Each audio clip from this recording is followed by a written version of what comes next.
Привет всем, с вами Волжская студия телевидения и я, Роберт Салахудинов. Сегодня, после небольшого перерыва, мы находимся вновь у наших друзей в клубе «Атмосфера», которые любезно предоставляют нам свое помещение для нашей традиционной программы «За чашкой чая с интересными людьми». И сегодня у нас в гостях замечательный человек, мастер связи Российской Федерации, директор общества с ограниченной ответственностью «Волжтелеком» и телеканала «Волжская студия телевидения» Владимир Александрович Тимофеев.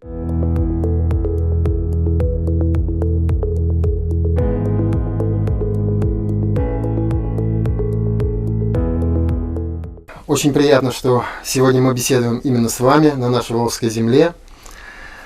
Так что же такое телевидение, что такое телеканал «Волжская студия телевидения» и как можно обозначить эту новую веху в истории города Волжска с появлением нового телеканала? Добрый день, уважаемые горожане, волжане. Мне бы хотелось, отвечая на данный вопрос, вернуться на 8 лет тому назад и рассказать волжанам, как зародилось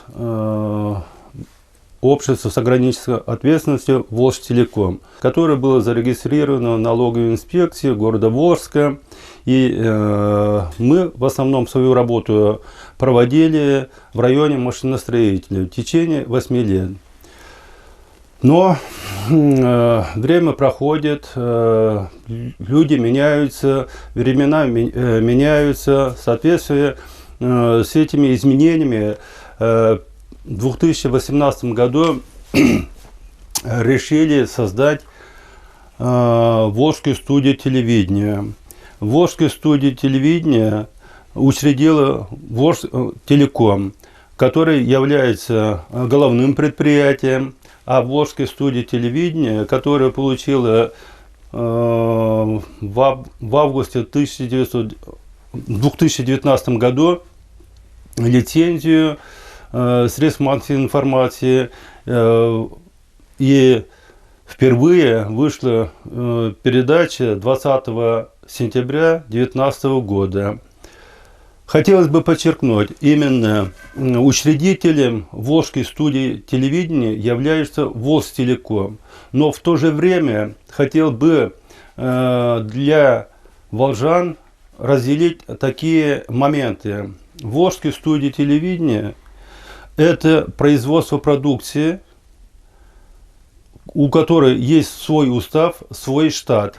И есть Волжтелеком, у которых тоже есть свой штат. Волжтелеком, как головное предприятие, оказывает услуги населению и по кабельному телевидению и интернету, а Волжская студия телевидения – это производство продукции, СМИ. Поэтому это параллельная организация, одна из самых молодых организаций на муниципальном образовании города Волжска. Данному телевидению нет и года. Вот основные отличия. Вы сказали, что производство продукции. Я хочу уточнить для наших зрителей. Многие, может, и не поймут, что такое производство продукции. Продукция, ну, да, вот обозначить, какую продукцию производит именно Волжская студия телевидения. Но продукция, она бывает разного рода. Есть материальная продукция. Вот продукция, которая производит торты. Есть конфеты, а это интеллектуальный труд. Значит, как это происходит? Снимают то или иное интервью. Значит, потом производится монтаж, налаживание звуков и доведение данной информации до населения в реальном времени. В реальном времени. Вот это и есть продукция. А те, которые готовые, уже смонтированные, мы берем с эфира готовую продукцию, мы их ретранслируем. Это есть, называется, услуга. Соответственно, точно так же продукцию кто-то производил, а Волжтелеком их берет и перепродает, будем говорить, эту продукцию. Вот услуга и производство, чем и отличаются. Владимир Александрович, головное предприятие, так сказать, вашего телеканала находится в Чувашии. Почему с Чувашии вы приехали сюда и почему город Волжск? Какая география трансляции данного телеканала и какое количество аудитории могут просматривать наш канал? Отвечая на данный вопрос, хотелось бы сказать, что как мы оказались, в первую очередь, вы хотели бы задать вопрос на Волжской территории. Именно с Чувашии приехали сюда, организовали здесь вот данную студию. В жизни ничего не бывает случайно. Значит, были моменты, когда до того, как организовать в 2013 году, я оказался на Волжской территории. Одним из таких факторов является за нашей рекой Волги-Матушки, это Чувашия, граница Чувашии. Значит, там Козловский район. В Козловском районе находится, вернее, проживает свояк и друг. Часто мы общаемся, и, соответственно, выезжали на острова, и там косили в свое время, и сено было. Но и я приезжал и сюда. Мне в свое время данный город очень понравился, я полюбил этот город. И были времена, ходил иной раз и думал, как бы вот здесь открыть, организовать кабельное телевидение, как бы, значит, оказать услуги интернета.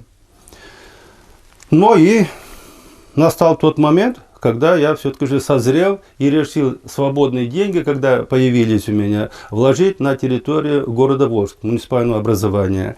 И мы в 2013 году, вернее, я организовал в 2013 году Волжскую студию телевидения. С того момента мы начали работать, развивать, правда, в районе машиностроителей. Потом мы строили, значит, выход в город по улице Кабанова-Шевченко и купили со временем свою дом в центре города, чтобы организовать свою базовую станцию, головное предприятие. И вот так и пошло развитие Волжской студии телевидения с того времени. Но вещать именно как выпуск продукции Волжской студии телевидения стало только с сентября месяца. Но я хочу сказать, что в этом отношении были и до этого плана. Мы как-то, как бы не соврать, приехали с главным редактором в Чувашии сюда. И как-то я рассказывал, что есть такой город, замечательный, все, красота. И приехали сюда по воплощению тех идей и планов. Но и в итоге стал вопрос. Хорошо, мы организуем. А где взять специалистов? Как все это будет происходить? Мы наблюдали, сколько СМИ в городе, какие, с чем столкнемся. Все это анализировал я. Но, тем не менее, было великое желание организовать Волжскую студию телевидения. И мы не могли без кадров. Обратились в первую очередь, вернее, пошли главному редактору «Волжской правды» Лукаеву Александру Андреевичу. Сидели, разговаривали, тоже своими планами поделились, и на этом мы разошлись. Проходит 18-й год, наступает 19-й год, 2019 год, а вот эти мысли, они все-таки же идут и идут, они не дают покоя.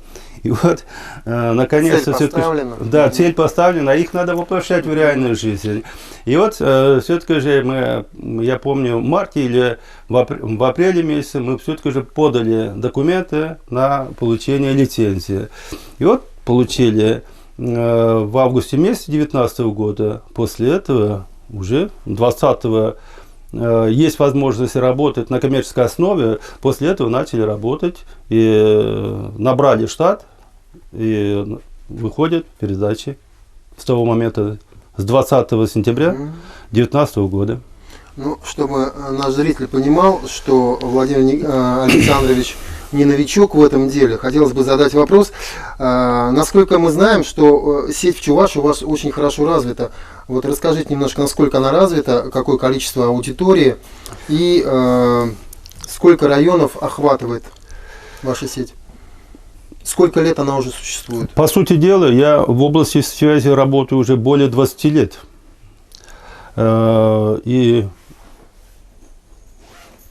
Да, более 20 лет я в области связи работаю, и из них 19 лет это уже свое частное телевидение. Это в услуге кабельного телевидения. Если взять, в Чувашии есть еще эфирное телевидение, единственное в республике эфирное телевидение. Вот. Есть тоже параллельная организация. Тоже это производство продукции. Со своим штатом, со своим оборудованием, со своими инстанциями, все свое, индивидуально. И хотел бы сказать, чисто в эфирном телевидении я уже работаю 14 лет. Столько времени я продержался чисто в эфирном телевидении. Но в эфирном телевидении зона охвата побольше. Мы охватываем и Татарстан, Кабельский район, мы и Брестинский, и другие районы, город Канаш, Канашский район, более 150 тысяч наших абонентов. Вот. Широкий охват населения. Но хочу сказать другое. Там, как и здесь, оказываем услуги в кабельной сети. Это есть компания Телеком Плюс. И оказываем интернет-услуги и услуги кабельного телевидения. А эфирное телевидение – это совершенно отдельная организация. Это чисто производство продукции тоже. Но благодаря тому, что мы живем в современном веке, 21-й, современным технологиям связи, мы объединили две республики в единую сеть. Единую сеть. Это конкретно, вы, наверное, в сентябре месяце были такие звонки, зачем нам чувашские новости. Вот. Они приходили и ко мне, и к редакторам, и волжане, вероятно, заметили, что что-то не то происходит в городе Волжске, не те новости. Точно так же волжские новости мы транслировали и в Чувашии. Для чего я это делал? Для того, чтобы где, как народ живет, у кого какие новости, у кого какие проблемы, чтобы объединить это две республики через оптоволоконную линию связи. На самом деле мы очень дружественные народы и очень тесно общаемся с Республикой Чувашия. Вот. И хотелось бы как раз спросить, пользуется очень большой популярностью сейчас наша программа, которую мы выпускаем в эфир, вы выпускаете в эфир. Показывают ли программы Волжской студии телевидения в Чувашии? Да, они идут, эти передачи, которые вы тут снимаете, монтируете, и эти передачи мы и там ставим. Почему спрашиваю? В городе Волжске, вот я как уже сказал, это новая веха телевидения. Есть рынок сейчас у нас очень большой, есть конкуренты, такие как Волжскотелеком, Волжская правда, Волжск-24. Это каналы, которые уже зарекомендовали себя в городе Волжске, и у которых есть свой зритель, свои подписчики. Наш канал очень молодой, но своих подписчиков мы уже имеем, свою зрительскую аудиторию мы, можно сказать, завоевали. Насколько наш канал, по вашему мнению, может быть конкурентоспособным вот на данном рынке? Вы чувствуете свои силы? Конечно. Ну, а я тем более. Я когда подавал на лицензию, я уже не один месяц думал, более года думал, с чем я столкнусь. Изучал, значит, сюжеты, волжское телевидение, Волжь-24, где как вещают. Я, как приезжал в город, всегда «Волжскую правду», газету брал. Я читал, как, что печатают, я анализировал. Поэтому, идя на второй шаг при создании Волжской студии телевидения, был уверен в своих решениях по конкурентоспособности. Но я вкратце сейчас хочу свои мысли изложить в таком плане. Значит, на территории данного муниципального образования всем хватает работы. Все имеют место под солнцем. И они должны быть. В плане в том, что Волжь-24 в социальных сетях вещает. Волжская правда – это печатное СМИ. Оно тоже необходимое, потому что у кого-то есть слуховое восприятие, у кого-то зрительное восприятие. Соответственно, люди, прочитав, они уже получают ту информацию, которая им нужна. И они могут периодически прочитав статью, что-то, если не поняли или упустили, взять эту газету и обновить снова в памяти ту статью. Волжское телевидение. Мы до того, это в 2018 году мы встречались тоже. Они, когда мы на 107-й бригаде 5 располагались, приезжали, мы встречались, у нас были тесные контакты по поводу совместной работы. И мы поняли, где, как можем поработать. Но у меня планы были более масштабные, более широкие. Почему? Потому что я вкладывал свои средства в 2016 году, немалые средства, ставил перед собой более амбициозные, более широкие планы. В плане того, что, значит, даже в свете тех изменений, я вначале говорил, в Государственной Думе утвердили, вернее, приняли закон о 22-й кнопке муниципального 22-й кнопки общеобразовательных каналов в муниципалитетах. Таких каналов должно быть в 180 городах Российской Федерации. До сих пор еще не рассматривается вот эта программа на уровне Роскомнадзора Российской Федерации в связи с последними событиями.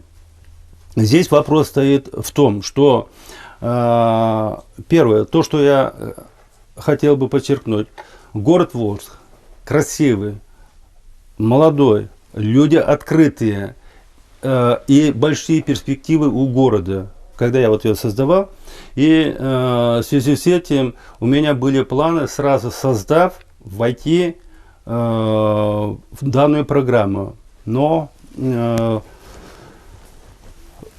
тут вопрос пока остается открытым. Много вопросов, которых на уровне Роскомнадзора Российской Федерации не рассмотрены. Сможем, как, это вопрос второй. Но были такие планы. В связи с этим я всегда ставил более широкие, более амбициозные задачи, именно быть рупором в данном муниципальном образовании и работать параллельно с органами власти. Многие, наверное, думают, что вот те или иные передачи делают, кто-то обижается. Не надо обижаться. Не надо обижаться. В плане того, что какие-то, может, кому-то не нравятся те передачи, которые вы делаете. Но система управления очень сложная штука. Нужны и те передачи. Их надо уметь переварить, осмыслить и потом делать выводы. Совершенно согласен. У медали две стороны, и обе стороны должны просматриваться. Но говоря о телевидении, ведь это очень затратное, так сказать, дело, и поэтому любое телевидение, оно нуждается в каком-то финансировании. Не секрет, что и основные каналы нашего российского телевидения финансируются во многом за счет рекламы. Реклама бывает абсолютно разная, но тем не менее вы, как профессионал вот в своем деле, скажите, насколько реклама на телевидении является более эффективной по сравнению с другими рекламами, там, печатной продукцией, вывески и так далее. Насколько эта реклама эффективно приносит пользу и насколько можно ее использовать? Спасибо за очень сложный вопрос. Я постараюсь на данный вопрос в такой плоскости ответить. Реклама – это двигатель торговли, но в то же время на протяжении более 100 лет таких катаклизм, как вот COVID-19, у нас не было. И по примеру действующей организации, как Канадской студии телевидения, мы обратили внимание, полностью рекламная деятельность, она упала. Соответственно, поступления упали. Когда я создавал данное телевидение, значит, явился учредителем Волжтелеком. Это третья ветвь той организации, которая в трудную минуту всегда поставит свое плечо за счет услуги кабельного телевидения и услуг интернета. Все мы, жители города Волжане, все равно поддержим тот штат, который работает. Это одна сторона. Вторая сторона. Мы, когда делаем, вернее, дают нам заказ на изготовление рекламной продукции, наши предприниматели или хозяйствующие субъекты, либо, значит, муниципальное образование, разные есть. Вот.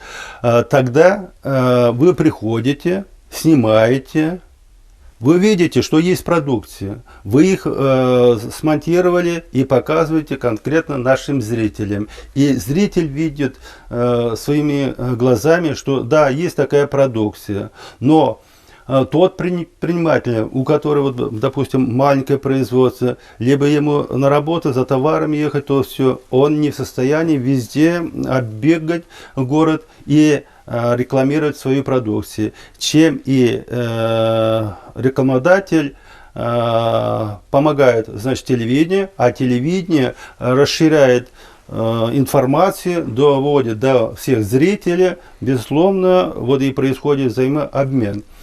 Поэтому хотелось бы сказать, здесь обоюдная выгода. Да, без рекламы телевидение не может существовать, но в то же время есть еще и другие сферы деятельности, которые без телевидения не могут обойтись. Это здравоохранение, это образование, это муниципалитеты. Им тоже надо показывать свою работу, которую работу они выполняют. И в то же время, я уже говорил, система управления очень тяжелая штука. Невозможно в нынешнее время управлять все время сидя в кабинете. Много изменений в законодательстве. Все это надо изучать, все это вникать надо, все это, значит, проконтролировать. А проходит сюжет, руководитель муниципального образования смотрит, такой сюжет прошел, ага, доходит. Почему это не сделано? Правильно они это отразили в своем сюжете или нет? Вот это другая картина. Вот это взаимосогласованная работа между муниципалитетом и телевидением, студией телевидения. Поэтому вот снова возвращаюсь к тому вопросу, который вы мне задали. Конкурентоспособна или нет? Мы вот отразили это 4 организации. Из этих 4 организаций, я думаю, все-таки уже по времени, по масштабу и по объемы Волжской студии телевидения более приемлемы, чем другие. Вот как раз в это время хотел бы обратиться к предпринимателям города Волжска. Если вы хотите действительно, чтобы о вашей продукции узнали не только в городе Волжске, а и в республике Чувашия, вы можете заказать рекламу на нашем канале Волжской студии телевидения, и вас увидит около 200 тысяч человек, и ваши предложения, возможно, будут в перспективе. Ну что ж, все понятно. Хотелось бы уточнить еще вот такой вопрос. Есть антиреклама, есть реклама. Возможно ли, что вот программы, которые показывают Волжской студии телевидения, как-то негативно влияют на, так сказать, бюджет города или бюджет республики, потому что после многих программ люди обращаются в администрацию и говорят, вот это мы увидели, вот здесь увидели. То есть мы определяем и показываем те места, в которые обычные, так сказать, СМИ не заходят. Мы заходим куда-то за кулисы, снимаем те интервью, которые невыгодно видеть и снимать другим средством массовой информации. Как вы относитесь к этому? Я бы не считал, что это антиреклама. Я еще раз хочу сказать, что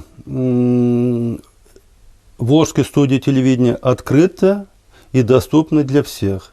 И те болевые точки, которые не только у вас, как журналистов, видеооператоров, возможно, и у других есть такие же взгляды, мысли.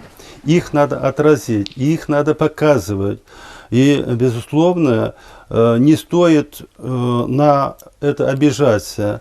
И всегда надо пытаться те упущения в свое время по тем или иным причинам не смогли дойти. Либо это бюджет не позволяет, либо это нехватка рук, либо это, знаешь, чье-то разгильдяйство. Стараться решить. Тем не менее, при помощи даже нашего телевидения. Да, по истечении определенного времени, если будете работать в соответствии с законом о связи, законом о СМИ, о рекламе, если дальше хотите вот лезть в муниципальные, допустим, структуры по освещению в средствах массовой информации и деятельности муниципальных образований, обязательно обратите внимание на 131 закон, 136 закон Российской Федерации об общих принципах организации местного самоуправления, об общих принципах организации, вернее, управления. Вот. И тогда вы завоюете такую же медаль, как и у меня есть. Хотелось бы о ней как раз поговорить, Владимир Александрович. Мастер связи Российской Федерации. Я впервые слышу о таком звании. И можно несколько слов, за что вы получили это звание и что оно значит? Ну, по сути дела, я в области связи еще с армией начал работать. Я и в армии служил, подразделение связи, вот, 2 года. Потом уже более 20 лет, как говорят, сказал, вернее, собственный бизнес в области связи.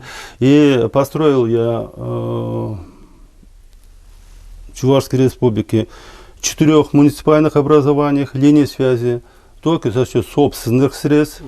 Много развивал в области связи современную технологию. Потом эфирное телевидение, уже сколько лет, 14, в эфирном телевидении работаю.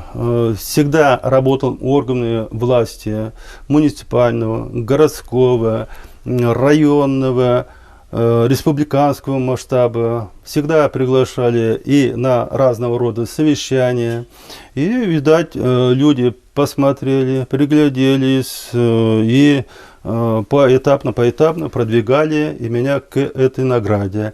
И в ноябре 2019 года министр связи Российской Федерации издал приказ о награждении меня мастером связи Российской Федерации. Какие планы по развитию, по дальнейшему развитию Волжской студии телевидения на сегодняшний день в городе Волжске? Я слышал, что кроме того, что у нас идет трансляция наших программ, в перспективе развития интернета. Но по поводу, и в первую очередь, хотелось бы студии телевидения, мы сейчас заинтересованы о том, чтобы наши волжане услышали и увидели интересные передачи. И для того, чтобы были интересные передачи, необходима в первую очередь достойная материальная база для вас, для как работников. Вот. Поэтому хотелось бы сразу отметить такие планы, которые есть у меня. Это отремонтировать существующую базовую станцию, чтобы вам было комфортно, удобно работать, и создать мини-студию, чтобы можно было не только здесь сидя, а уже на рабочем месте по адресу Шестакова 39 снимать, приглашать туда. Но помещение очень маленькое. Для того, чтобы достойная студия была, нужны проектные решения. В этом направлении работают, так как та площадь, которую имеет сейчас Волжтелеком, которую купили, она позволяет построить такого масштаба здания и уже современную студию. Второе. Для того, чтобы наши волжане увидели нас везде, не только в районе машиностроителей, нам необходимо развивать дальше оптоволоконную линию связи по городу Волжск. Да, стоит перед нами такая большая задача, большие вложения для того, чтобы все жители города могли по линии оптоволоконной связи получить все те передачи, которые выпускаем мы. Вот. Это большая работа. Здесь, я думаю, мы найдем взаимопонимание, согласие с нашими горожанами. Я доволен тем, что те передачи, которые выпускаем мы, они смотрят, звонят, интересуются, но не все наши жители могут увидеть. Я надеюсь, в этом году дальше будем идти. Еще раз хочу напомнить волжанам и определить различие, что Волжская студия телевидения – это совершенно новое телевидение, которое начало вещание с сентября 2019 года и транслируется пока только на район машиностроитель. Но тем не менее, вы можете посмотреть наши программы в группе ВКонтакт Волжская студия телевидения, также на моих пабликах. И не забывайте, что все ваши предложения вы можете направлять по адресу Шестакова 39. Ну что ж, я думаю, вот такие итоги нашего интервью мы подвели. И, Владимир Александрович, скажите, пожалуйста, несколько слов волжанам, что вы видите в будущем в области телевидения и что хотите пожелать. Все-таки волжане немножко другой народ, отличается от многих, об этом говорят, что если ты приехал в Волжск, то немножко становишься волжанином уже навсегда.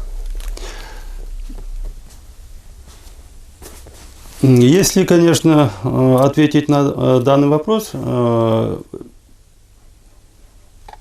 последнюю вашу фразу, да, я на самом деле по жизни мне приходилось много ездить и по миру, и по бывшему Советскому Союзу. Вот. Более 90 городов бывшего Советского Союза объездил. Начиная на крайней точке запада на земной суше до Китая доездил. Есть мне с чем сравнить. Есть сопоставлять, где как люди живут, что происходит на нашей земле. И хочу сказать, здесь люди открытые, добродушные, работоспособные, идут на контакт. И я возлагаю большие надежды на будущее Волжской студии телевидения. Здесь есть большие перспективы развития Волжской студии телевидения. Рядом сильно развитая промышленность соседней республики. И здесь есть. И я думаю, предостаточно того объема работ будет для Волжской студии телевидения, что, невзирая на все трудности в нынешнее время, желаю им развития, жителям благополучия и им семьям здоровья. Наши двери всегда открыты. Добро пожаловать по улице Шестакова, 39. Вот на такой позитивной ноте, дорогие друзья, наша программа «За чашкой чая» с интересными людьми подходит к своему логическому завершению. А мы напоминаем, что сегодня у нас в гостях был мастер связи Российской Федерации, директор общества с ограниченной ответственностью Волжтелеком и телеканала Волжской студии телевидения Владимир Александрович Тимофеев. Спасибо вам большое за такое понятное и интересное интервью. И я думаю, что планы по развитию Волжской студии телевидения в нашем городе обязательно сбудутся. До свидания. До свидания.